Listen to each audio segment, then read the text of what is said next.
हर मुल्क की सलामती, खुद मुख्तारी और तरक्की में इसकी अहम तनसीबात का बुनियादी किरदार होता है। ये तनसीबात किसी भी कौम का असासा और इसके वजूद की अलामत समझी जाती है। इनमें एटमी तनसीबात, अस्करी मराकज, बिजली पैदा करने वाले डैम, ऑयल रिफाइनरियाँ, हवाई अड्डे, बंदरगाहें, सरकारी मवासलाती इदारे, मालियाती मराकज शामिल होते हैं। इन तनसीबात की हिफाजत एक हसास और जिम्मेदाराना अमल है जिसमें किसी किस्म की कोताही नाकाबिले बर्दाश्त हो सकती है। पाकिस्तान जैसे तरक्की पजीर और सिक्योरिटी चैलेंजेस से नबरदाज़मा मुल्क के लिए ये मौजू और भी ज्यादा अहमियत रखता है। दुश्मन अनासर की हमेशा यही कोशिश रही है कि किसी न किसी तरीके से मुल्क की अहम तनसीबात को निशाना बनाया जाए, जिससे न सिर्फ माली नुकसान हो बल्कि अवाम में खौफ व हिरास भी पैदा किया जाए और मुल्क को भी आलमी सतह पर कमजोर दिखाया जाए। इन खतरात से निपटने के लिए पाक फौज ने खुसूसी सिक्योरिटी डिवीजन कायम की हुई है, जिसके अफसरान और जवान इंतहाई अहम तनसीबात की 24 घंटे निगरानी करते हैं। ये इदारा न सिर्फ जमीनी निगरानी के लिए जदीद आलात से लैस होता है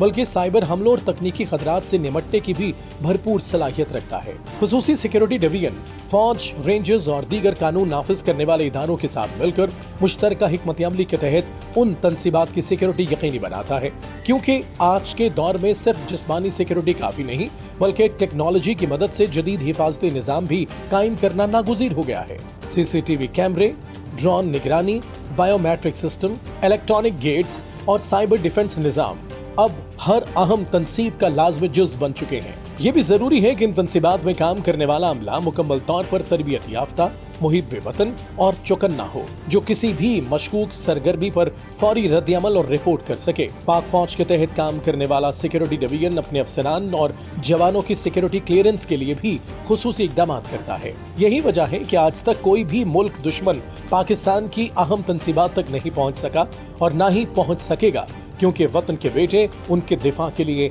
हमा वक्त तैयार रहते हैं।